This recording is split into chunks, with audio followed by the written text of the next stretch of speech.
आज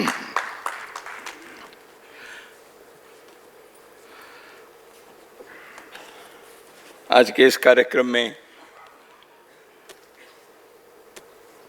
इस ग्रंथ के लोकार्पण के लिए पधारे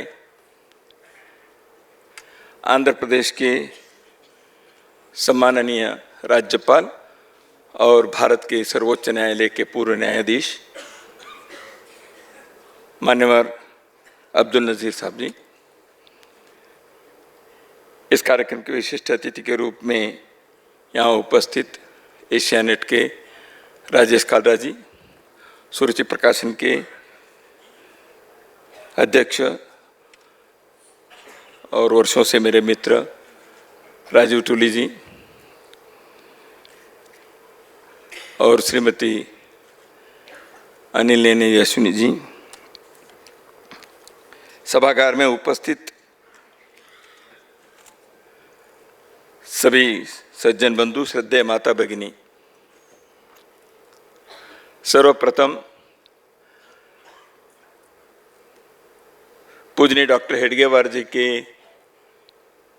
जीवन से संबंधित उनकी जीवनी, इसके इंग्लिश में man of the millennia doctor Hedgewar, इस पुस्तक को प्रकाशित करने के लिए सुरुचि प्रकाशन दिल्ली और इसके इंग्लिश में भाषांतर करने वाले स्वर्गीय श्री अनिल नेने जी, ये सभी हम सबकी ओर से अभिनंदन के लिए पात्र हैं।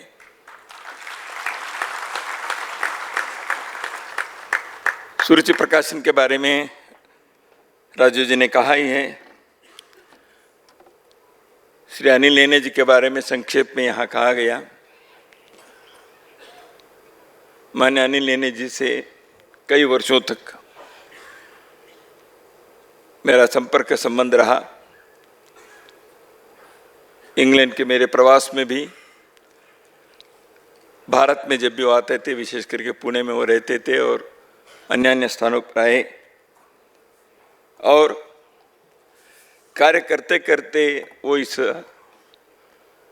लोक से चले गए। थाईलैंड में, बैंकॉक में वर्ल्ड हिंदू कांग्रेस के तीसरे अधिवेशन में वो वहाँ भाग लेने आए थे। पहले दिन रहे और तीसरे दिन होटल के रूम से वो बाहर नहीं आए।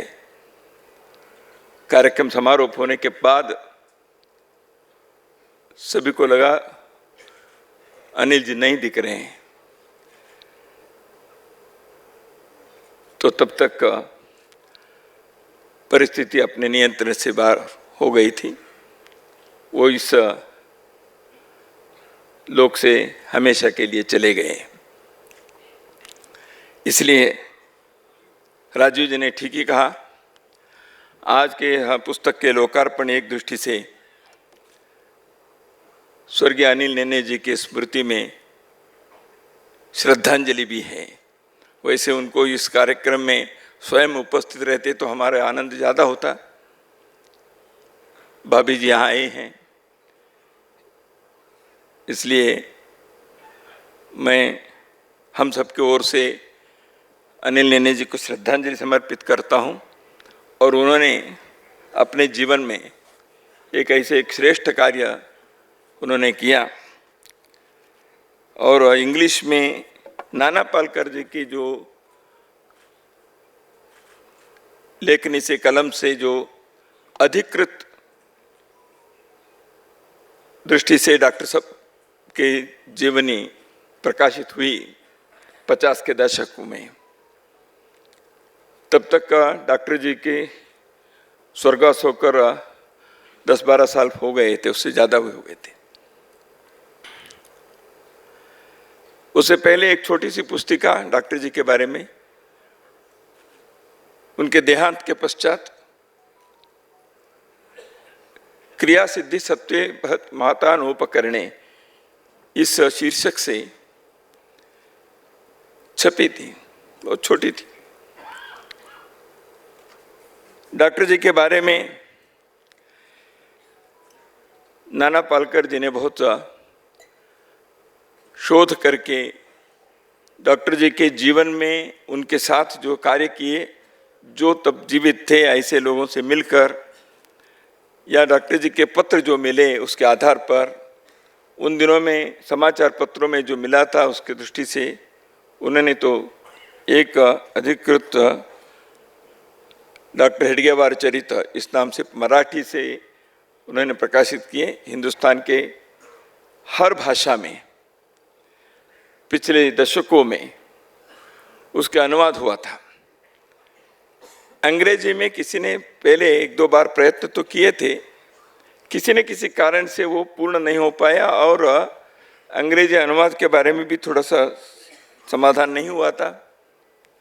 अनिल नेने जी ने प्रयास किया। वैसे अंग्रेजी में दो विशेष रूप से मैं उल्लेख करूंगा। दो पुस्तकें अंग्रेजी में आए हैं।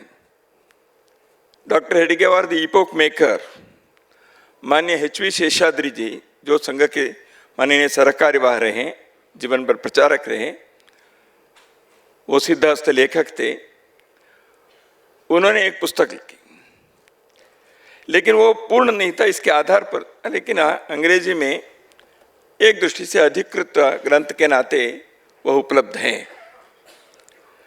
दूसरे पुस्तक नाना पालकर जी को उस समय किसी न कारण से जो शोध कार्य में उनको उपलब्ध नहीं हुआ होगा, उनके पास संसाधन कम होंगे, वो कितने कर पाए मैं तो नहीं जानता, लेकिन अधिक रूप से जैसे बताया एक ऑथेंटिक बायोग्राफी तो है ही, लेकिन कई नई जानकारी के साथ इस सभागार में उपस्थित है हमारे मित्र प्रोफेसर राकेश सिन्हा जी ने डॉक्टर हेडगेवार के बारे में एक जीवनी उन्होंने लिखी, वो प्रकाशित है, इंग्लिश में भी है, हिंदी में भी है और कई भाषाओं में उसका भी अनुवाद हुआ है।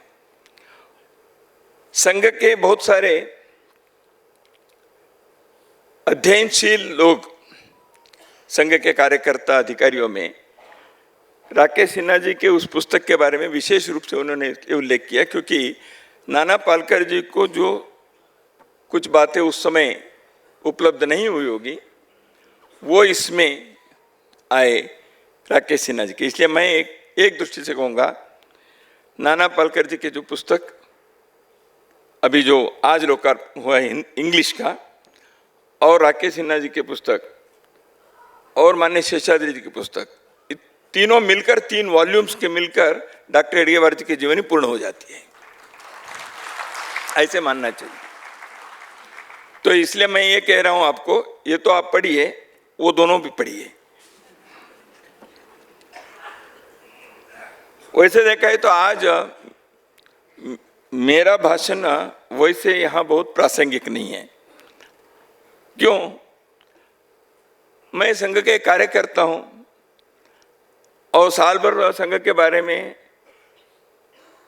बोलता ही रहता हूं, इसलिए मैंने कहा मुझे आज मुख्य भाषण नहीं करना है। अभी राजेश जी कालरा जी ने संघ के बारे में उनके अनुभव के आधार पर कुछ बातें बताई। हम संघ के लोग ऐसे लोग हैं, इतने शुष्क हैं, हम धन्यवाद भी नहीं देते। तो हमको लगता है ठीक है भाई, अच्छी बात है, आपने संघ को इतने समझ लिया नज़दीक से। तो कई बार हम कहते हैं कि संघ को दूर से समझने के प्रयत्न मत करो, संघ में आओ, देखो, संघ के लोगों से नज़दीक से देखो, संघ में आकर देखो, आपको ठीक नहीं लगा तो चले जाओ। तो ऐसे कई बार हम कहते हैं।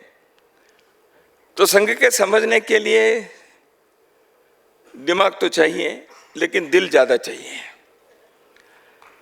क्योंकि संघ उस प्रकार के व्यक्ति के कारण बना हुआ है। डॉक्टर हेडगेवार केशवराव उनके नाम था, बलिराम पंत उनके पिताजी का नाम था।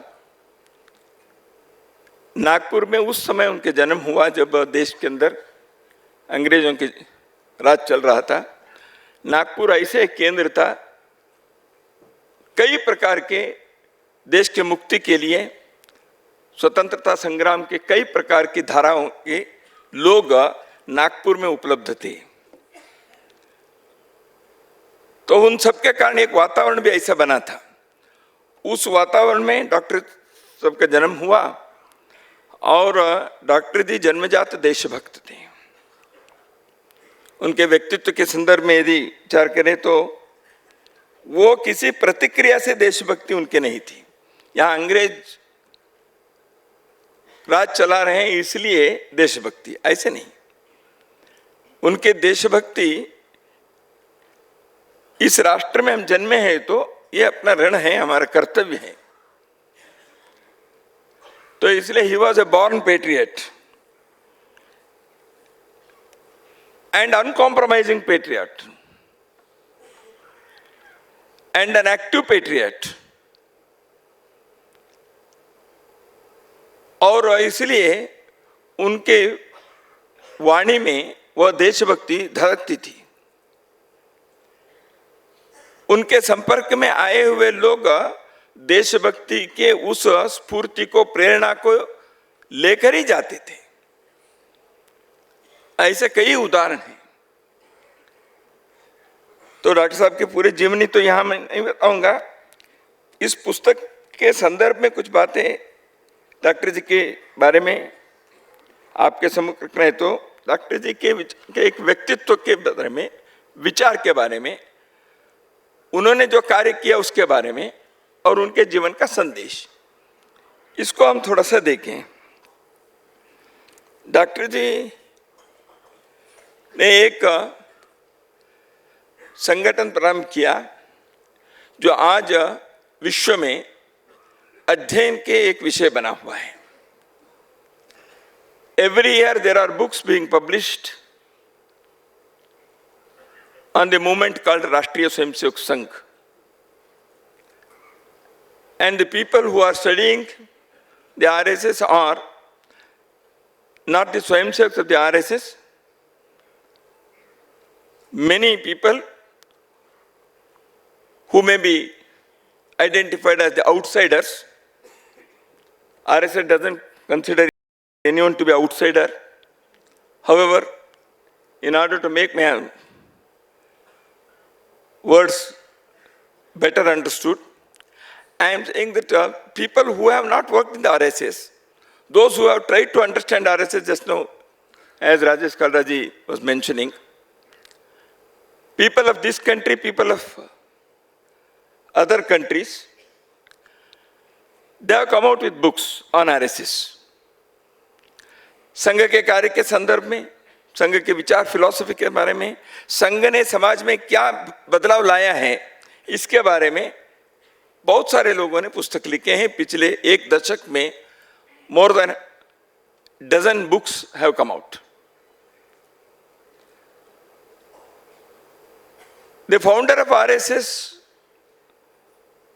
Passed away in the year 1940। देश स्वतंत्र होने के 7 साल पहले स्वर्गवास हो गया। तो आज इतने वर्षों के बाद भी डॉक्टर हेडगेवार के बारे में अध्ययन करना, उन्होंने क्या किया ऐसे जिसके कारण से राष्ट्र सर्वोपरि देश के लिए जीवन के हर कण को, हर क्षण को देना चाहिए, ऐसे कहने वाले लोग हर पीढ़ी में जन्म लेते हैं और संघस्थान में ऐसे लोग तैयार होते हैं। ऐसे कौन सा मंत्र, ऐसे कौन सा तंत्र इस महानुभाव ने दिया, यह अध्ययन के विषय आज विश्व भर में बना हुआ है। तो इसलिए people are studying not just RSS but the founder of the RSS. लेकिन डॉक्टर हेडगेवार कैसे थे? उन्होंने कहा मैं फाउंडर नहीं हूं और मैं कोई नया काम नहीं कर रहा हूं। डॉक्टर हेडगेवार जी ने कभी यह नहीं कहा मैंने आरएसएस का प्रारंभ किया है।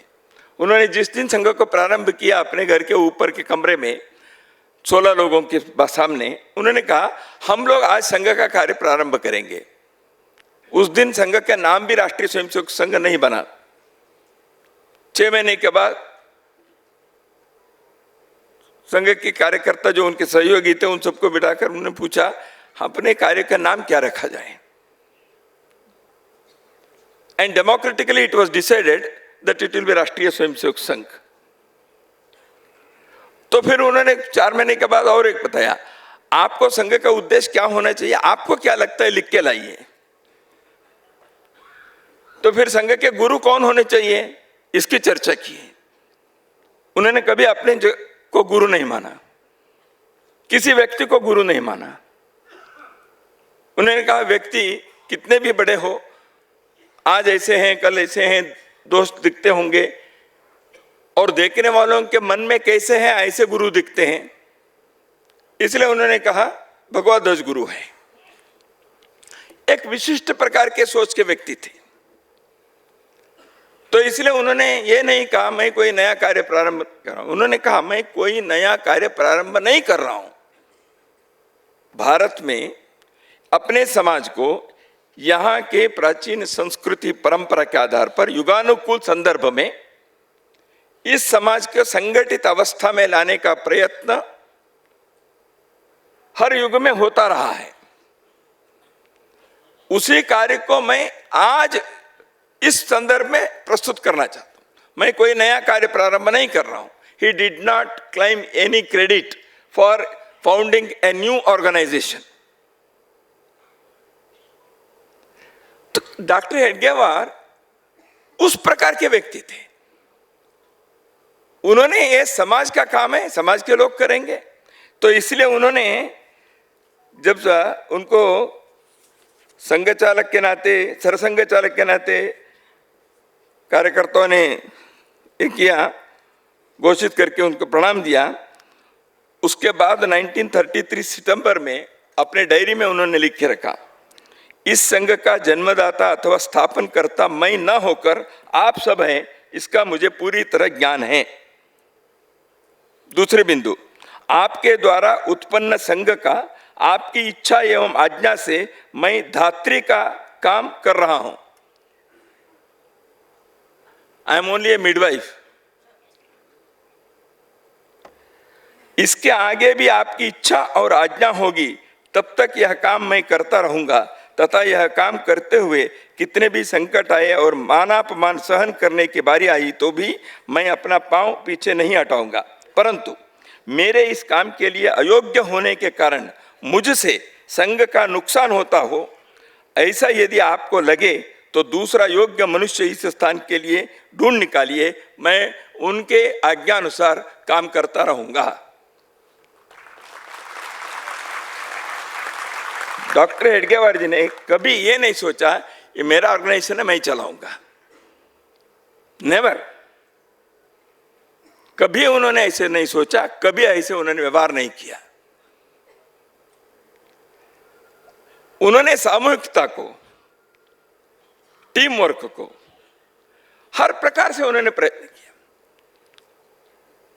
तो इसलिए डॉक्टर जी के व्यक्तित्व एक आत्मविलोपी तो है ही, लेकिन संगठन शास्त्र के एक ऐसे वो ज्ञाता थे। समाज को संगठित अवस्था में ही दिखना चाहिए, इसलिए संगठन की आवश्यकता है। लेकिन संगठन व्यक्तियों से बनता है, इसलिए व्यक्ति निर्माण की आवश्यकता है। ये दोनों एक ही सिक्के के दो पहलू हैं, व्यक्ति निर्माण और संगठन का कार्य। देखिए, कोई भी समाज में सभी कहेंगे व्यक्ति कैसे चाहिए भाई, लोग कहेंगे देशभक्त चाहिए, ईमानदार प्रामाणिक चाहिए, सेवाभावी चाहिए। ठीक है, कहां से तैयार होगा? अपने घर के संस्कारों से, विद्यालयों की शिक्षा से, समाज के वातावरण से, सामाजिक धार्मिक राजनीतिक नेतृत्व से, इन सब के कारण होना चाहिए। लेकिन हुआ क्या? स्वतंत्रता के आंदोलन में ही लोग एक दूसरे के टांग खींचने वाले क्यों बने? क्रांतिकारियों में एक दूसरे के लोग पुलिस को बताकर उसको जेल के भेजकर वो खुद को बचे, ऐसे भी हो गए हिंदुस्तान में। इतिहास देखिए, मैं देश के लिए सर्वस्व समर्पित कर दूं और मुझे कुछ भी नहीं चाहिए, तेरा वैभव अमर रहे, मां हम दिन चार रहे न रहे, इसको जीवन में चरितार्थ करने वाले लोगों को तैयार किए बिना एक समाज अपने वैभव को नहीं प्राप्त कर सकता। इस विचार से डॉक्टर हेडगेवार जी ने क्रांतिकारी कांग्रेस के विदर्भ प्रांत के सह सचिव बनकर सब उन्होंने स्वतंत्रता आंदोलन के सब प्रकार के कार्य में अनुभव लेने के पश्चात भी ये मूल कार्य की आवश्यकता है, इसको उन्होंने समझा और उनका विचार रखा, उसके लिए शेष जीवन उन्होंने समर्पित कर दिया। And the result is there for all of us to see now.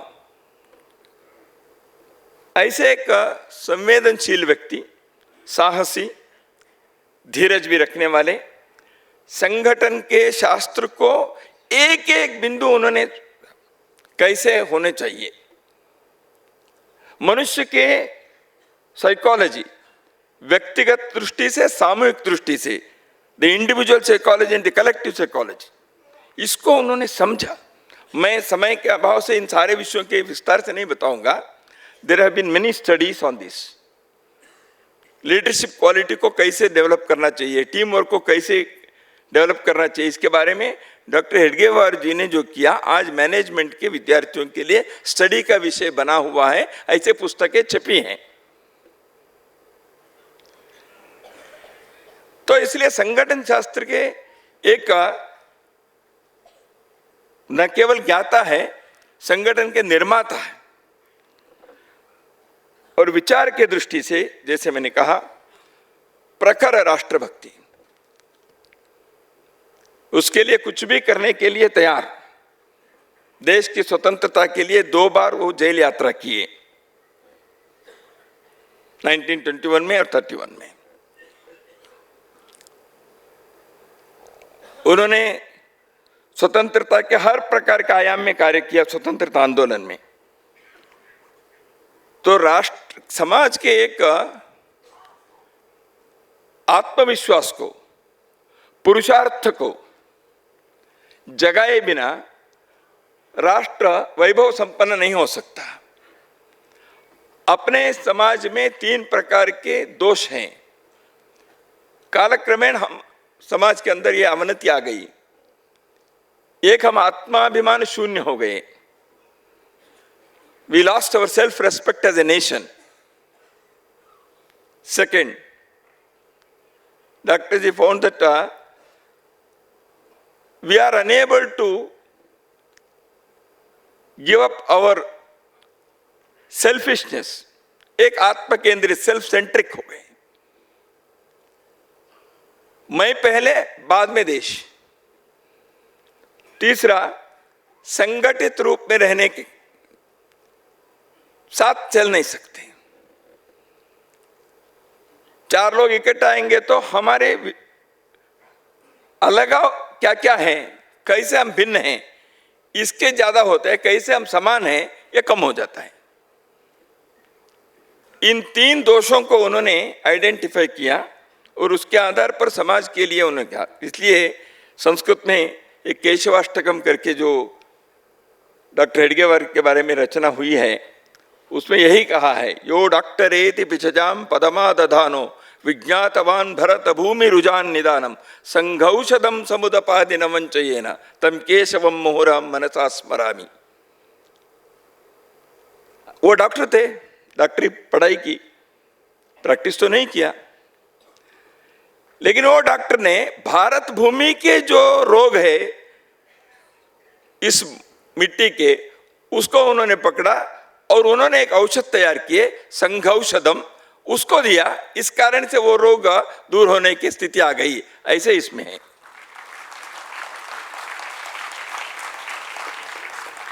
विचार के दृष्टि से, सामाजिक सुधार के दृष्टि से उन्होंने बहुत सारे कार्य किए। बाल्य विवाह के उन्होंने रोकने के लिए स्वयं आगे खड़े रहे, गोरक्षा के लिए गए। संघ के पहले दिन से जाति, अस्पृश्यता, इस विषय के बारे में कभी सोचा तक नहीं है। इतना ही नहीं, डॉक्टर हेडगेवार जी ने सामाजिक समरसता के लिए किया। डॉक्टर बाबा साहेब अम्बेडकर पुणे में डॉक्टर जी के साथ उन्होंने चर्चा संवाद किए। बाद में संघ के मंच से कार्यक्रम में बाबा साहेब अम्बेडकर आए चाणक्य जी ने उसको अपने डायरी में रिकॉर्ड करके किया, वो पुस्तक भी छपी है। स्वतंत्रता के बारे में डॉक्टर हेडगेवार जी स्पष्ट थे। 1920 में नागपुर में कांग्रेस का कॉन्फ्रेंस हुआ। कांग्रेस अधिवेशन में व्यवस्था में थे, स्वागत समिति में थे, और उस समय 30-31 साल की आयु उनकी थी। वो सब लोग मिलकर नेशनलिस्ट यूनियन करके एक मंच बना था। उन लोगों ने एक सभा की। कांग्रेस के अधिवेशन के लिए 2 प्रस्ताव नागपुर के रिसेप्शन कमेटी के ओर से उन्होंने उसके सामने रखा। Resolution number 1 that was proposed by doctor Hedgewar, वो था कांग्रेस अभी पूर्ण स्वराज्य के घोषणा करे अपने अधिवेशन में, ऐसे विशुद्ध स्वातंत्र्य, ऐसे उन्होंने लिखा है। होम रूल वगैरह नहीं, विशुद्ध स्वातंत्र्य, अंग्रेज यहां से जाना चाहिए, हम अपने देश को हम संभालेंगे। ये कांग्रेस के रेजोल्यूशन तब तक नहीं हुआ था, उसमें भी नहीं हुआ, तो उन्होंने ये विचार रखा। दूसरे उन्होंने कहा, जो अपने को विचार रूप से गौर करने की बात है, दूसरे प्रस्ताव उन्होंने जो रखा था वो है, कांग्रेस ये तय करे कि भारत में प्रजातंत्र की स्थापना करके विश्व के देशों को पूंजीवाद के चंगुल से मुक्त करना चाहिए। यानी he had a global vision that the India's freedom is not just for the liberation of the people of India, but it is for something more. We have to liberate, emancipate those countries who are also suffering because of the colonial capitalist forces. ये उन्होंने कहा।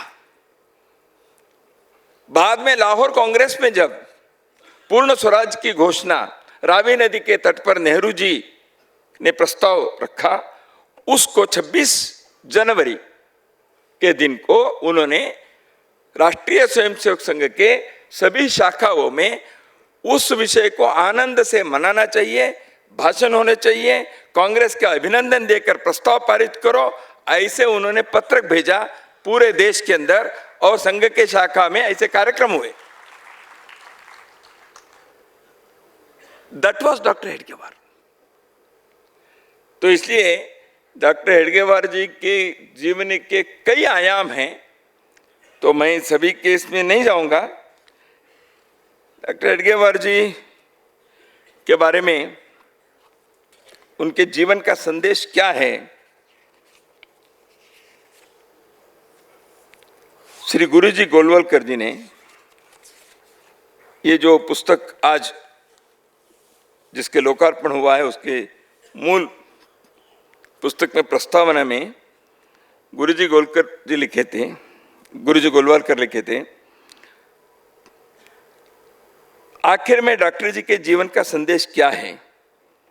परम पूजनीय doctor Hedgewar के कष्टपूर्ण परिश्रमी एवं कर्मठ जीवन से सर्वसाधारण व्यक्ति को एक आशादायी संदेश मिलता है। दरिद्रता, प्रसिद्धि विहीनता, बड़ों की उदासीनता, परिस्थिति की प्रतिकूलता, पग पग पर बाधाएं, विरोध, उपेक्षा, उपहास आदि का कटु अनुभव के साथ साथ स्वीकृत कार्य की पूर्ति के लिए आवश्यक साधनों का अत्यंत अभाव आदि कितनी भी कठिनाइयों के मार्ग में आए तो भी अपने कार्य के साथ तन्मय होकर मुक्त संगो अनहमवादी इस वृत्ति से सुख दुख का माना अपमान, यश अपयश आदि किसी की भी चिंता न करते हुए यदि कोई प्रयत्नशील रहेगा तो उसे अवश्य सफलता मिलेगी। यही संदेश डॉक्टर हेडगेवार जी के जीवन का है। आप अपने रास्ते में बाधाएं आएंगी, लेकिन आपके रास्ता यह सत्य का मार्ग है। हमारे हृदय के अंदर हमने ये संकल्प लिया है, इस मार्ग पर मैं जाऊंगा, लक्ष्य प्राप्त करूंगा और किसी भी प्रकार के कॉम्प्रोमाइज, समझौता नहीं करूंगा और जीवन को स्वच्छ, चरित्रवान, शुद्ध रखूंगा। ऐसे जो करके आगे बढ़ेगा उसके लिए आज नहीं तो कल सफलता मिलना ही चाहिए। यही डॉक्टर जी का जीवन का संदेश है। माननीय ठेंगड़ी जी 12 साल यहाँ पार्लियामेंट में राज्यसभा सदस्य रहे। ठेंगड़ी जी लेबर फील्ड के बड़े लीडर थे।